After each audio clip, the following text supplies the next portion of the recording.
the global trends in persecution, to answer the question, well, who needs CFF? Who needs us? Who are these persecuted Christians that we advocate on behalf of? Do we even have a reason for existence? Christian Faith and Freedom. So Christian Faith and Freedom's purpose statement is to alert government to the plight of persecuted Christians. So that's something that we do that is absolutely unique. So we do facilitate the delivery of aid. We do facilitate the spread of information. But the thing we do that is absolutely unique is that we alert government to the plight of persecuted Christians. Well, who are these persecuted Christians? So I'm going to do basically a slideshow and a run through just the situation as of 2019. 2019. So these are all countries and situations that have given me the most grief during 2019. If the situation was more stable, they won't feature. But this is to let you know how the situation is today. I'm going to look at 18 countries under 3 banners. Christians in crisis, 6 countries I've chosen. These are countries where Christians face intense difficulty and danger on a daily basis. And the risk really is of death. And that whole communities are finding themselves expelled, ethnically cleansed, and at risk of death.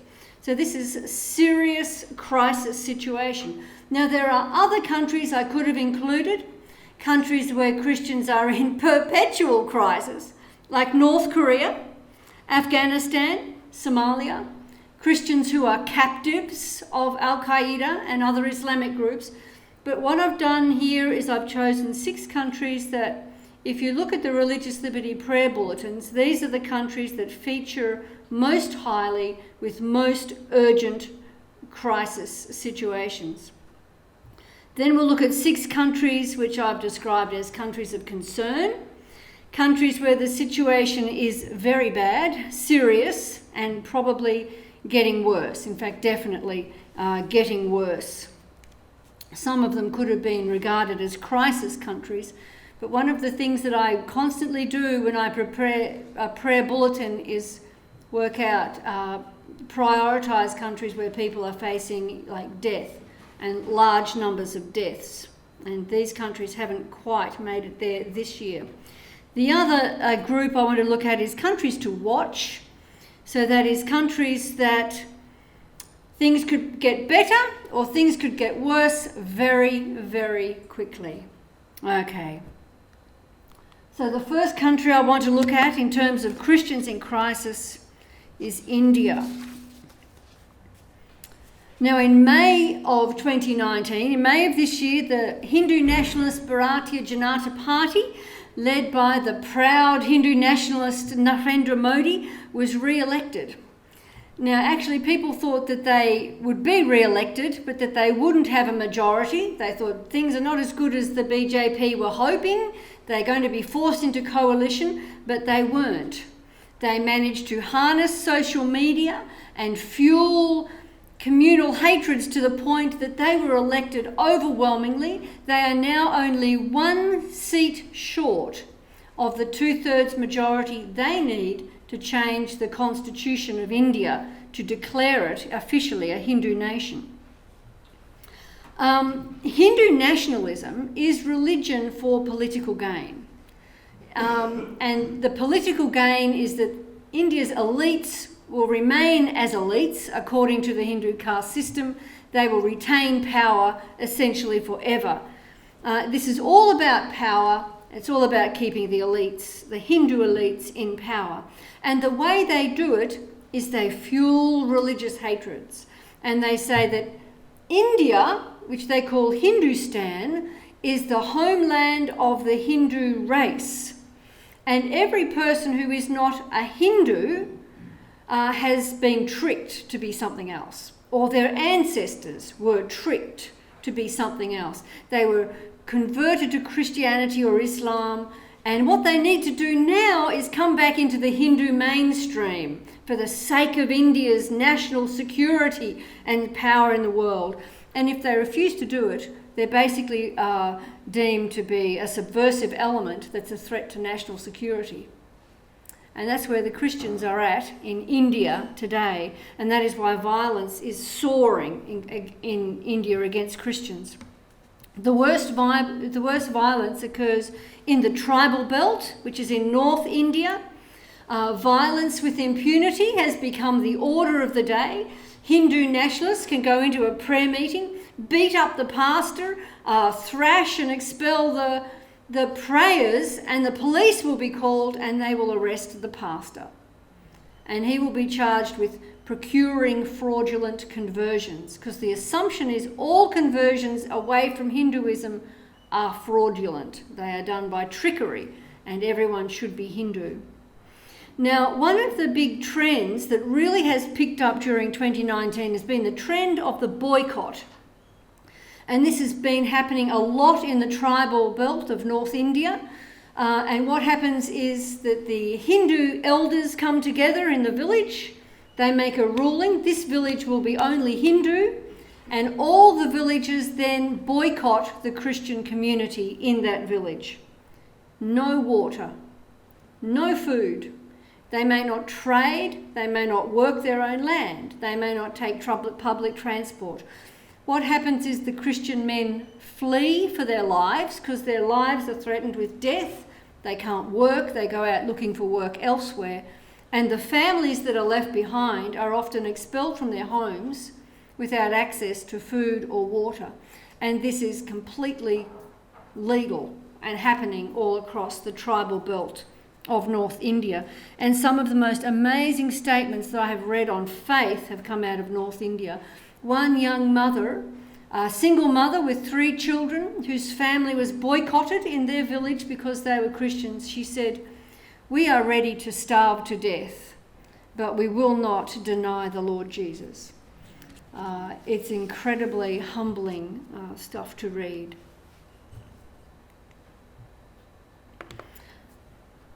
Pakistan. Christians in Pakistan are living in a state of crisis. They are an extremely small, 2%, very poor, like in India, vulnerable minority.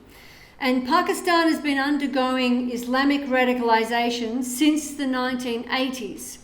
And it's well underway. And this radicalisation has been backed by Saudi Arabia, which has pumped its Wahhabi doctrines into all the mosques and madrasas. It's been backed by Saudi Arabia that wanted to hem in revolutionary Iran. It didn't want Iran's revolutionary ideas spreading into Pakistan, Sunni Pakistan. So it really worked hard to radicalise Pakistan. Another thing that helped with the radicalisation of Pakistan was the American backing of the jihadists in Afghanistan during the Cold War years. And thanks to that, the madrasas, which trained the Taliban, just proliferated across Pakistan. There are now something like 23,000 madrasas in Pakistan, and they are radical, and this is where they produce Taliban and jihadi fighters. And we now have 40 years worth, so a full, like 2 generations now of Pakistani Muslims have been raised in this radicalised climate. And we all know that Pakistan has this blasphemy law. Anybody who wants to take your land, for example, can accuse you of blasphemy. You will be immediately arrested, and that's that. You now have to prove your innocence against all the Islamic radicals who will be protesting on the street for your death. And if you are sentenced for blasphemy, you will be sentenced to death. Now, the case of Asia Bibi made a lot of news, and we can, of course, proudly report that she is now free and safe living in Canada with her family after 10 years of absolute trauma, living on death row in a Pakistani prison cell. But as the son of Salman Taseer, the bodyguard, who the governor of Punjab, who was murdered by his bodyguard for his defense of Asia Bibi. As his son told a recent conference in America, she's the tip of the iceberg. She is the tip of the iceberg. There are hundreds of Asia Bibis, he said, at least 40 of them on death row, and many of these are Christians. Now, this couple up here on the top right-hand side, their names are Shagufta and Shafkat. They have 4 children.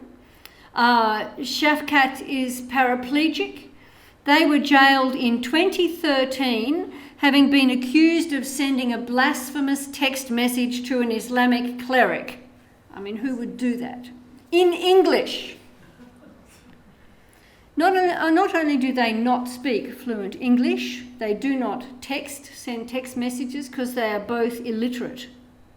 But they were sentenced to death for blasphemy in 2014 on the basis of their confession, which was taken under torture. So they are still on death row, and Saif ul Maluk, the lawyer who defended Asia Bibi, is taking up their case. And even today, the pogroms that take place with impunity, when anyone is just accused of blasphemy, they continue. Pogroms like this. Now, the first pogrom that I wrote about was 2006 in Godra, and 6 Christians died. Today, these pogroms are so common, no one dies. No one dies, because the very minute there is the scent of someone's been accused of blasphemy, all the Christians just drop what they're doing and head for the hills. And the police just sit down and have a cigarette, and the Muslims go in and loot everything and burn the place to the ground. And when it's all finished, the Christians will come back to their devastated Christian colonies. And the situation is so terrible for Christians in Pakistan that one of the latest problems they're having, which really came to the fore this year, is a Chinese human trafficking scam that preys on young Pakistani Christian girls and their families. They come in and they say, "Oh, we're Christians from China, we're wealthy business people from China, and we're all Christians, and we don't have enough women. We're looking for Christian women who will come and be brides for our Christian men." And the Pakistani families think, yay, our girls can escape this poverty and this persecution, and the girls get married, and it's of course not like that at all.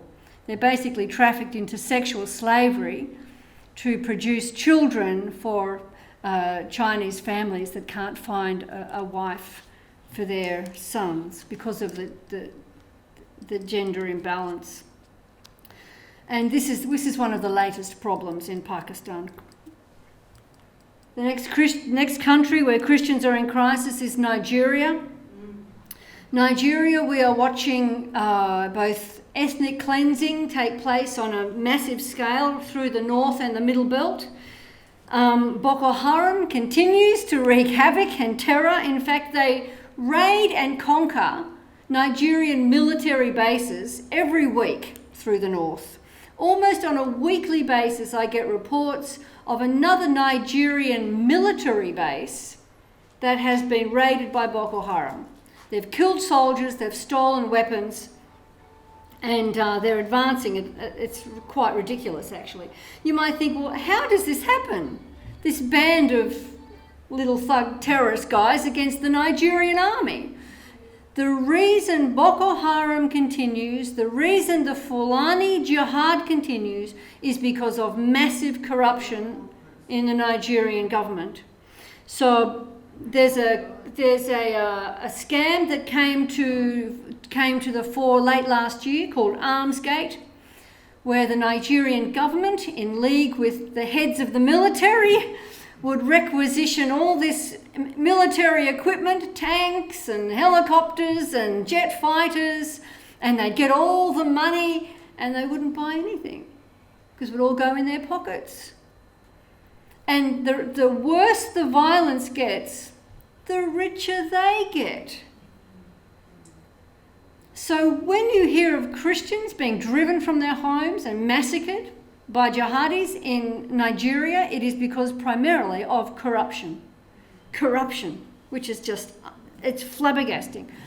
These 3 women down here are not in Nigeria, they're in Cameroon. And Boko Haram heard that these women were giving intelligence to the military, so they came in and cut off their ears. Boko Haram, they're a bunch of little thugs, but they survive because of corruption in the Nigerian military. And Buhari has just been elected for another 5 years in what was a fraudulent election, making it a very bad situation for Christians. Another place Christians are in crisis is Eritrea. The regime there of Isaias Afwerki is anti-religion. Now, it's always legitimised its repression of the people by saying we're in a state of war with Ethiopia. We have to be ready for war at any minute. So the government has been hugely repressive. And in 2001, they clamped down on all media. On 2002, they clamped down on all religion. And since then, they have been arresting Christians. Initially, it was just Protestants. Now it's pretty well anyone who disagrees with the government. At the peak of the persecution, there were more than 3,000 Christians in jail. Today, there's still hundreds. I don't know if there's over 1,000, but there very well may be. These jails are unbelievable. These Christians are put into shipping containers in the desert. So you might have 100 or more Christians in a shipping container, men, women, children, infectious skin diseases, dysentery, you name it. It's an appalling situation. Their other prisons are underground prisons, so they dug tunnels through the ground in the desert. And we were pleased to actually find out just this year that the head of the Evangelical Alliance of Eritrea, who was disappeared in 2002, is in one of those underground prisons. This year, there have been more than 150 Christians arrested since June, just around Asmara, the capital. And since then, the government has also seized control of all the Catholic Church's medical clinics, and now they are seizing control of all the religious schools in the country. The price is very high. Christians are in crisis in northern Iraq. So we're in a situation now where the Assyrian nation, a remnant of the Assyrian nation, has survived ISIS. The remnant is basically all displaced and destitute, mostly in Iraqi Kurdistan. What they would like to do is come back to their ancestral lands in the Nineveh Plain. They would like to rebuild. They would like to rebuild in formerly Christian towns like Bartella and Caramels, which is this one over here. But they can't, because the region that is the ancestral homeland and the heartland of the Assyrian people, who are the indigenous people of Nineveh, this homeland is now regarded as disputed territory and is being fought over by Kurds and by the Iraqi state. And the Iraqi state is using as their proxies the Shabak people, who are Shiites. So they have the backing of Baghdad and they have the backing of Tehran, and they are basically grabbing Assyrian lands all through the Nineveh plains. So we have a displaced and destitute remnant that is watching their own homeland being gobbled up before their eyes. And the other country I want to look at as a country in crisis is West Papua. The Papuans had their act of free choice, which we call the act of no choice, in 1969, and it's been all downhill since then, since they were placed, a Christian Melanesian people, placed under the rule of a Muslim Indonesia. And the Javanese Muslims that rule over them and the military that occupies their land is anti-Christian and racist in the extreme. Now, it was a racist incident in Surabaya, in East Java, that triggered the most recent rolling protests against racism, but this is very quickly becoming something much more sinister. In Wamena, I've taken the picture of Wamena off.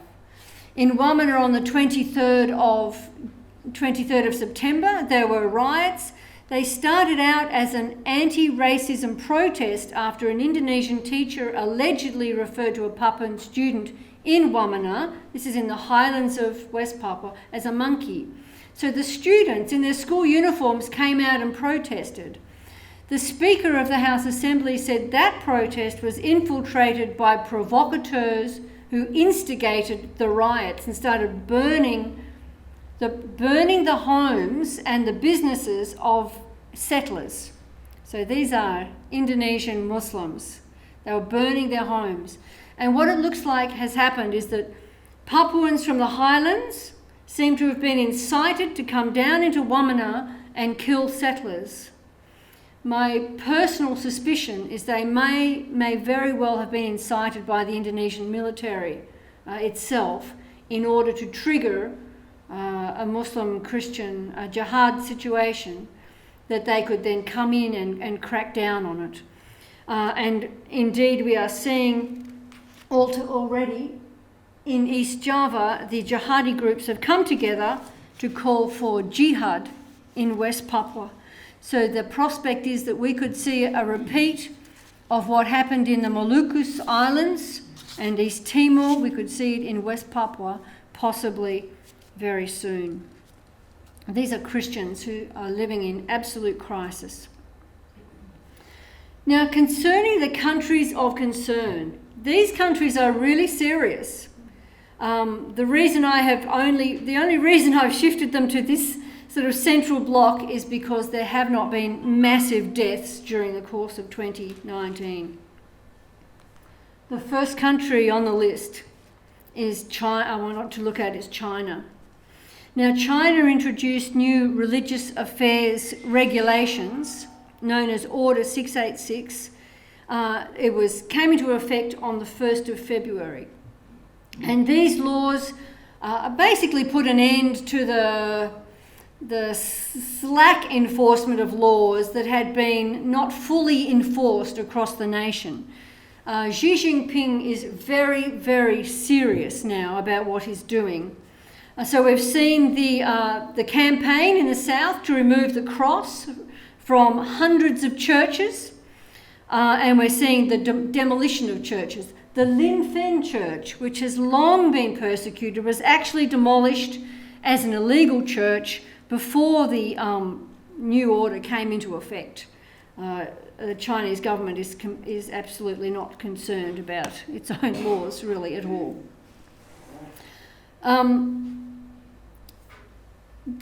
We're seeing a lot on the television about what's happening in Xinjiang. And as I was talking to a friend here today, we're not really seeing much about what's happening in Tibet. And what's going to be coming for the Christians is barely being talked about. But in Xinjiang, the Muslims basically are an ethnic people. They live in a particular location, and the Chinese government has gone thwack. A similar thing has happened with the Tibetan Buddhists. The monasteries, their dormitories are being bulldozed. Their nuns and priests are being sacked and replaced in the monasteries with Chinese Communist Party apparatchiks. They are an ethnic people. They live in a specific location, and the Communist Party has gone thwack. Christians, it's different. The Christians exist right across China. They're mostly Han Chinese. They exist at every level of society, from the poor through to doctors, lawyers, members of the Communist Party in secret themselves. So it's much more difficult to deal with Christians. And this is where the social credit system is really going to come into play. China has rolled out millions of cameras across the country equipped with facial recognition software, the highest cutting-edge facial recognition software imaginable. If you jaywalk, you will be recognised, named and shamed and fined in real time. I don't know, it's beyond my comprehension the degree to which this is actually happening. A picture over here of the government installing cameras inside a church in Wenzhou. What they're using with all the data they are collecting is setting up a social credit system. It's like a bank account. You can earn good credit if you do good things, and that means if you do things that make the Communist Party happy. And you earn bad credit, you go into debt, if you do things that upsets the Communist Party. So there's no way the Communist Party can just look at Christians and go whack like they have with Muslims and Buddhists. What they are going to do is they are going to squeeze Christians right across the country through the social credit system. And Christians who have been very active in China are already finding that when they go to buy a train ticket on the big high-speed train, they can't get one because of their negative social credit. We are going to find in the years to come, starting next year, 2020, that Christians will find they cannot get their children into good schools, into good hospitals. They cannot travel, they cannot get a passport, they cannot even travel on the fast train. They're going to have incredible difficulties, incredible financial difficulties, they'll have difficulties getting jobs, they will be squeezed. And it's going to start to take effect fairly soon.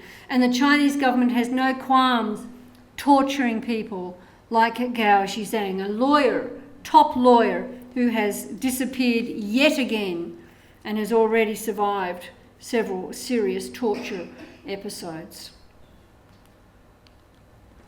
Egypt. The main reason I put Egypt in this category and not the Christians in crisis category was because things have been reasonably quiet during the course of 2019. But Egypt has a problem with church bombings, and the church bombing up here is the Tanta bombing, Palm Sunday, April 2017. It was about, how many dead? 30 dead in that church bombing. The women up here, they are grieving the massacre of Christian pilgrims, November 2018, 7 dead, 19 wounded. These things have been consistent and fairly routine in Egypt, but things have quietened down in recent years because the government is really cracking down on the jihadis. The biggest problems that Egyptians have constantly are the reconciliation sessions. So if there's an Islamic pogrom and someone is killed or homes are burned, Sharia law says Christians cannot take Muslims to court. They're not allowed to. That's just basic Sharia principle. So Christians cannot charge the Muslims with arson. So what the governors will do will bring the Muslims and Christians together and they can all kiss and make up. And that's the end of it. The Muslims will agree to end the cycle of violence when the Christians agree that they will not be pressing charges. So there is no compensation and no justice. And that means impunity, and that means it keeps happening. The other big problem that the Copts have is the kidnapping of their daughters. And this is a human trafficking situation, girls trafficked across religious lines.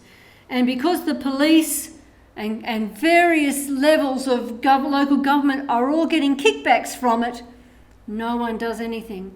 Hundreds of girls are kidnapped every year, and most parents never see their daughters again.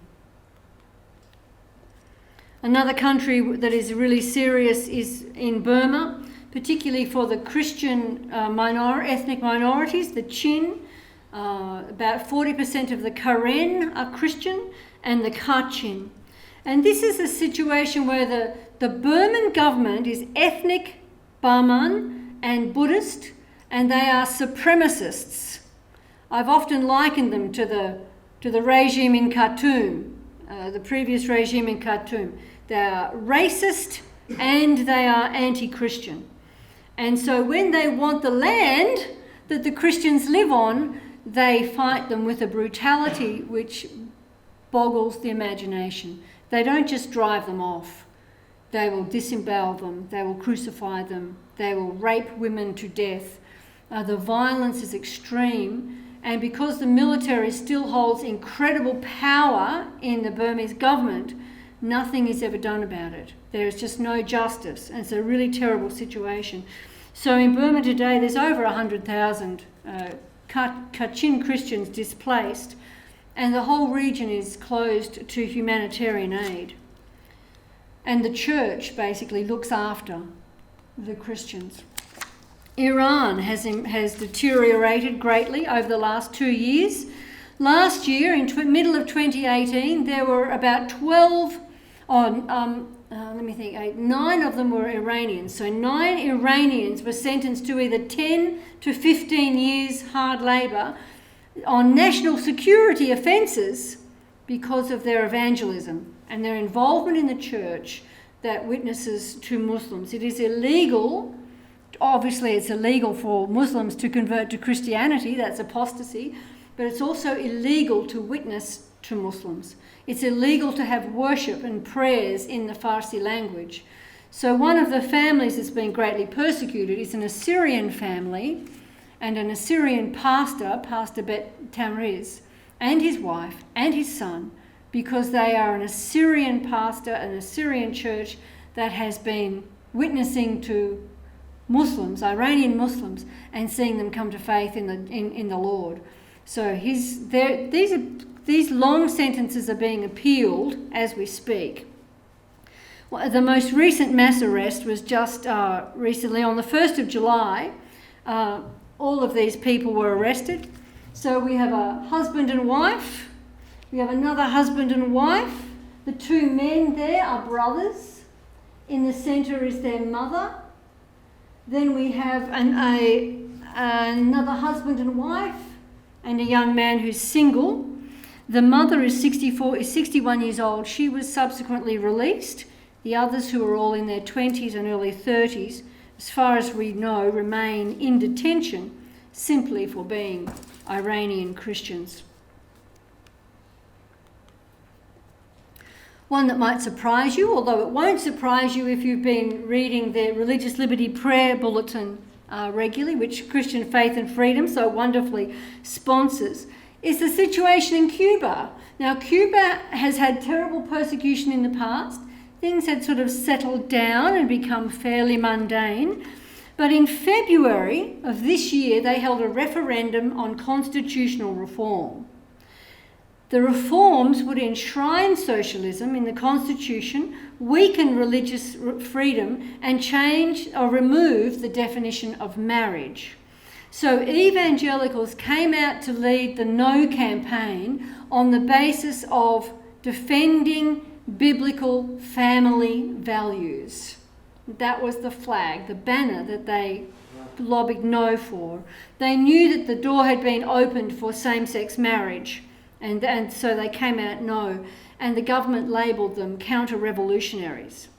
And all the red flags went up then. You can't be labelled a counter-revolutionary and survive for very long in Cuba. I mean, the referendum passed, the new constitution is in, but now Christians are living with this label of counter-revolutionary, and the government is going after them. Up here we have, in February, Pastor Ramon Rigal and his wife Ada were sentenced to 2 years and 18 months in prison respectively for homeschooling their children.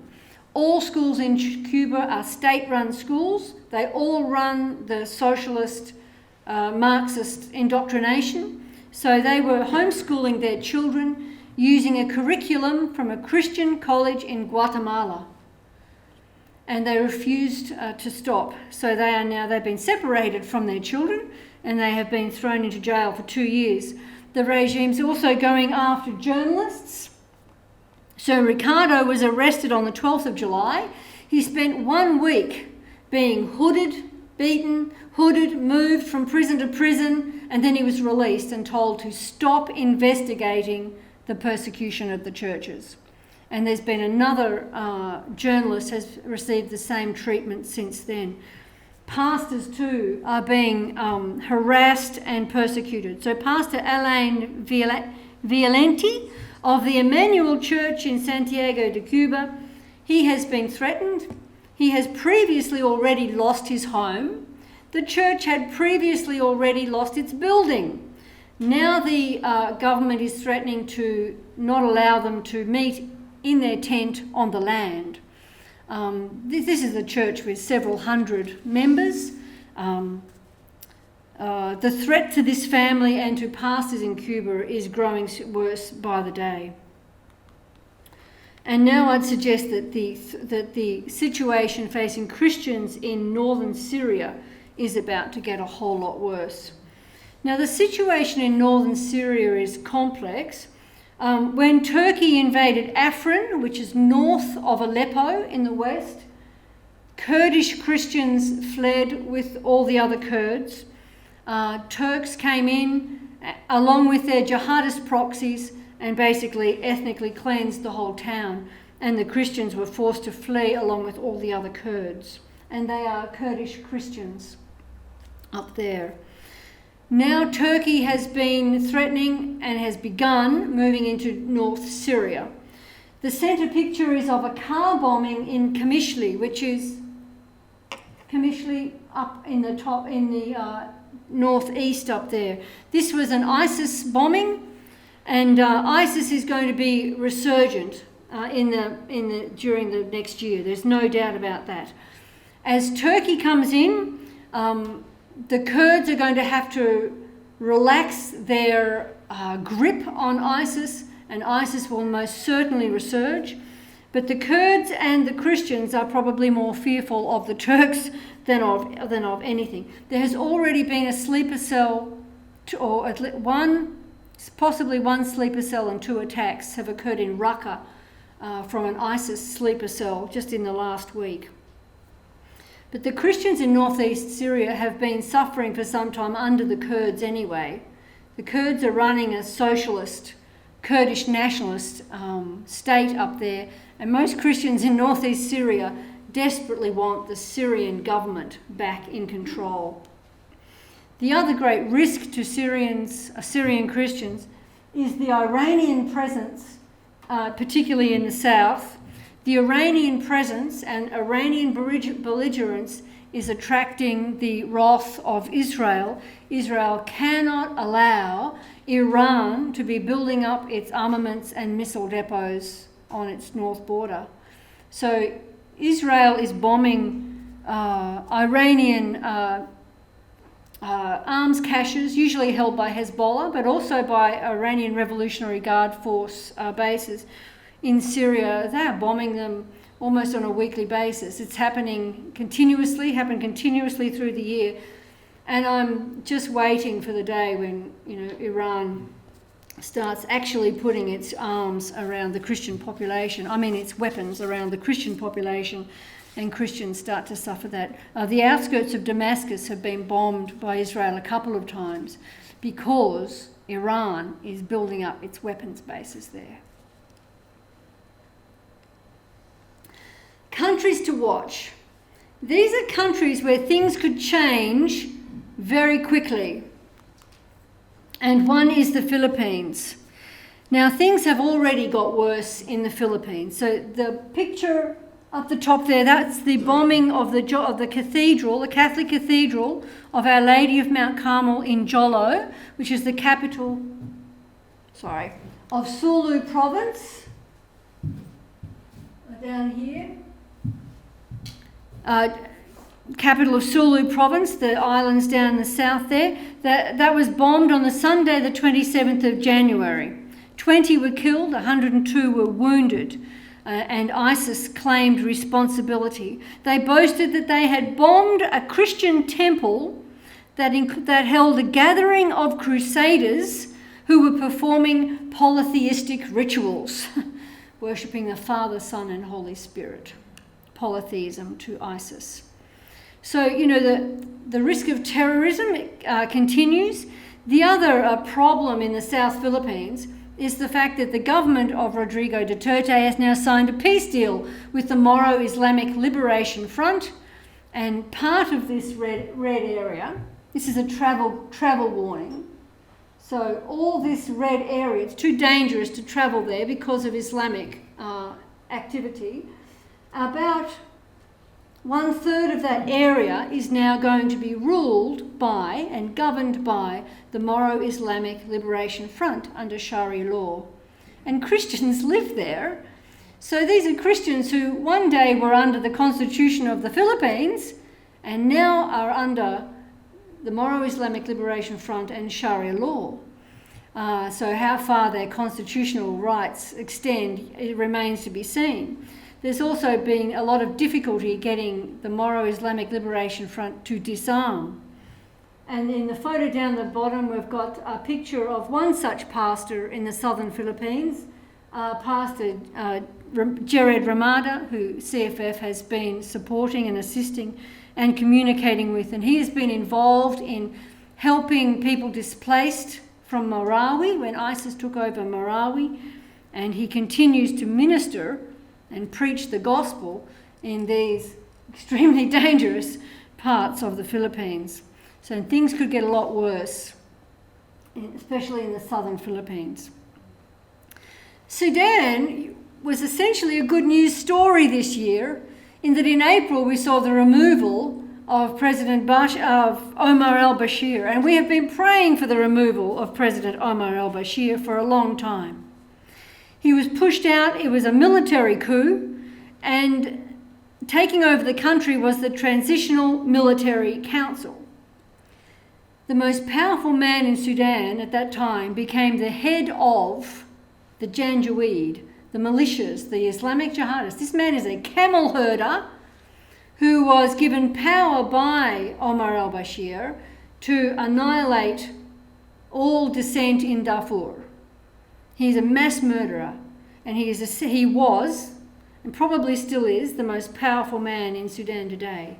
So we may have gone from the frying pan into the fire.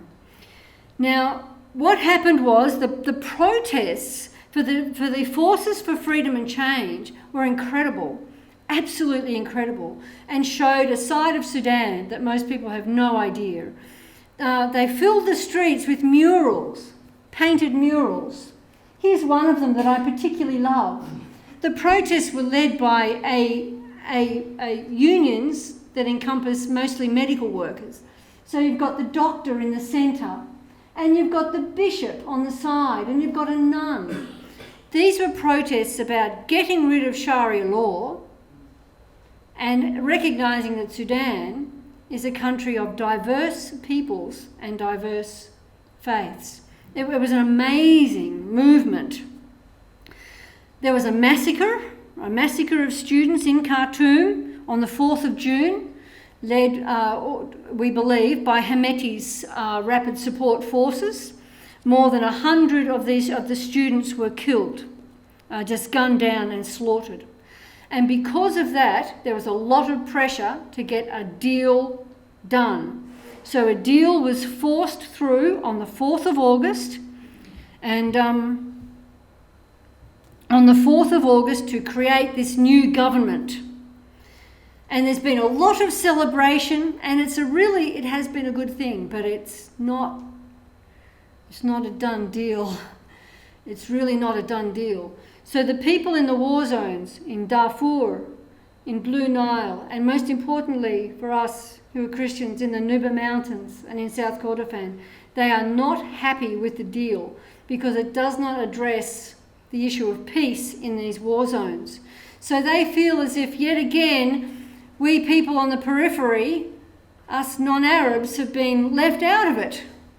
And they're very, very concerned about what's going to be happening on the periphery and in the Nuba Mountains as a result of this deal. Another group that's not happy with the deal are the Islamists, because the deal excludes Sharia law, so the Islamists don't approve of it. And the Islamists have the backing of Turkey and Qatar, and they control all the deep state, which has been 30 years in the making in Sudan. I believe the situation in Sudan is incredibly fragile, incredibly fragile. So the Transitional Military Council, the military men and the Rapid Support Forces have the backing of Saudi Arabia, the UAE and Egypt, all the anti-Muslim Brotherhood groups. And the Islamists have the backing of Turkey and Qatar. Who is backing the Christians and those who want relief from Sharia? I'm very concerned, actually, that the situation in Sudan is far from over. We're all aware of the church bombings in Sri Lanka. Up the top here we have a photograph of Sudesh, who lost his wife and his 10-year-old daughter in the bombings, and Anusha, who lost her husband and 2 children and 3 siblings in the bombings. The bombings were claimed by Islamic State, but Islamic State is not the real problem that Christians will face in Sri Lanka. It is resurgent Buddhist nationalism. And of course the bombings have just put a fire under resurgent Buddhist nationalism. Sri Lanka has elections on the 16th of November. The front runner is Gotabaya Rajapaksa, and anyone who's followed Sri Lankan politics knows that the name Rajapaksa is synonymous with militant Buddhist nationalism in Sri Lanka. There have been attacks on Christians even in Batticaloa, which is primarily a Muslim area, by Buddhist nationalists. So we are expecting that if Gotabaya Rajapaksa is elected president of Sri Lanka in November, we will see a rise of Buddhist nationalism. We have elections in Algeria in December, and I think that actually that this has been behind the ruling regime's crackdown on Christianity that has seen many churches closed, mainly in the Kabyle region. Kabyle is just east of Algiers. It's an area which is still very much a Berber region, and this is where the gospel has just exploded. It's one of the big movements of Muslims to Christianity in the world, and the government has been cracking down this year. They've closed 7 churches already just in recent months, and I believe that this has got a lot to do with the elections. It's possible that the elections could trigger violence. It's also possible that the elections could bring change that is positive. So we need to be praying for the elections in Nigeria. There will be elections next year in Burkina Faso. Burkina Faso has seen a massive swelling of jihadist activity. The red dots on the map are an Al-Qaeda linked group. The blue dots are incidents from ISIS in the Islamic State in the Greater Sahara. The green dots are terrorist incidents from another Al-Qaeda linked group, Ansarul Islam, and the black dots are other incidents from another Al-Qaeda linked groups. The pastor down here is missing. He was kidnapped and no one knows where he is. Apart from that, in April, 28th of April, so that's 1 week after the Sri Lankan bombings, militants started targeting churches in the north of Burkina Faso. They hadn't previously. They targeted military targets.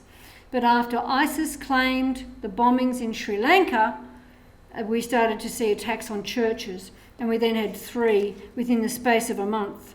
This pastor, Pastor Pierre, was executed along with his son, his brother-in-law, and several other church members because they would not convert to Islam on the spot.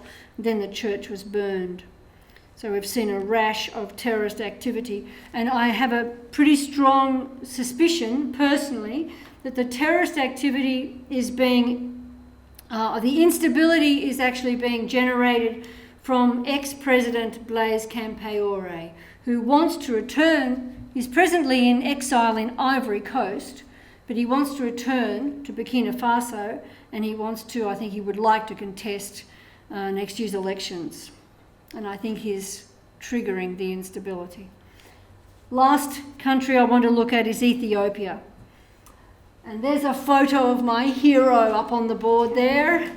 Oh, my hero, Abiy Ahmed, born to a polygamous Muslim chief, to a Christian mother, raised as a Muslim. Abiy Ahmed becomes a born-again Protestant evangelical Christian and is now the Prime Minister of Ethiopia.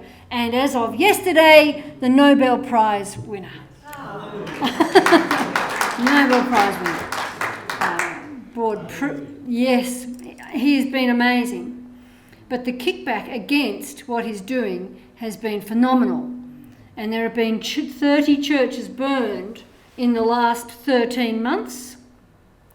The photo up here is from Orthodox Church protesting the violence against the churches. And down the bottom here is a still from a very recent 10 July video put out by Islamic State in Somalia, propaganda with Aramaic subtitles. So it's aiming to recruit Ethiopians into Islamic State so that they can get a foothold in Ethiopia. And here is smashing the cross, and the text actually says, with kufr in sight.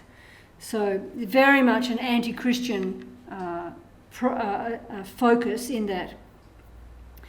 Next year, Ethiopia will have elections. So Abiy Ahmed was appointed as Prime Minister by the Parliament on the 2nd of April 2018.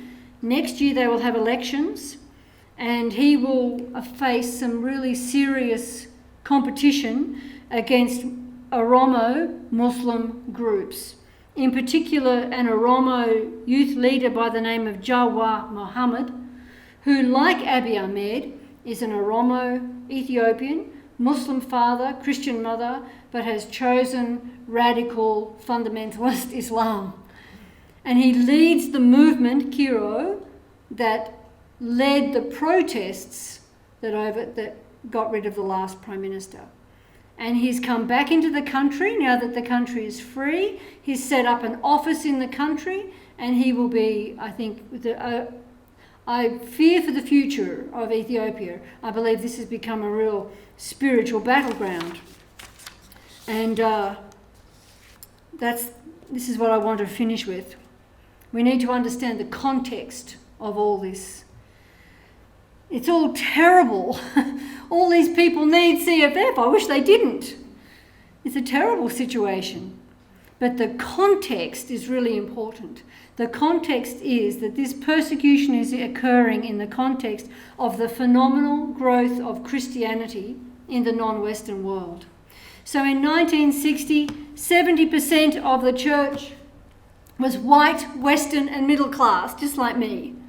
Today, 50, 60, 70 years down the track, 80% of the church is coloured, non-Western and poor. Now, most of our elites haven't actually caught up with that fact yet. When you say Christian to most people at DFAT, they think of a white, Western, middle-class, cultural imperialist is what they think.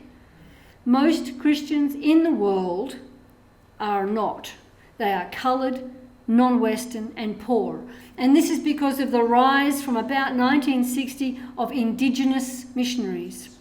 So in India, the first indigenous Indian missionary sending organisation was planted in Tamil Nadu state in 1960. Today, India is the second biggest missionary sending nation in the world, sending out around 83,000 missionaries are on the field at any one time. It's phenomenal. And this change has changed the world. It has changed the world, the map of the world, so that Christianity is today a truly global movement. But these Christians, all this growth, this red line here, these Christians, these people are becoming Christians not inside a Judeo-Christian culture, but inside a Muslim culture, a Buddhist nationalist culture, a Hindu nationalist culture, in China under the Chinese Communist Party, etc., etc. They're becoming Christians in countries with no religious freedom and no human rights. There are a lot of Christians who need CFF. The whole context is the spiritual battle. The Muslim is not the enemy. The enemy is bigger than that. And so we need to be speaking up, giving generously, and praying for our Christian brothers and sisters. And so please do continue supporting CFF, and please continue praying for your Christian brothers and sisters. There are a lot of them in great need. Thank you very much.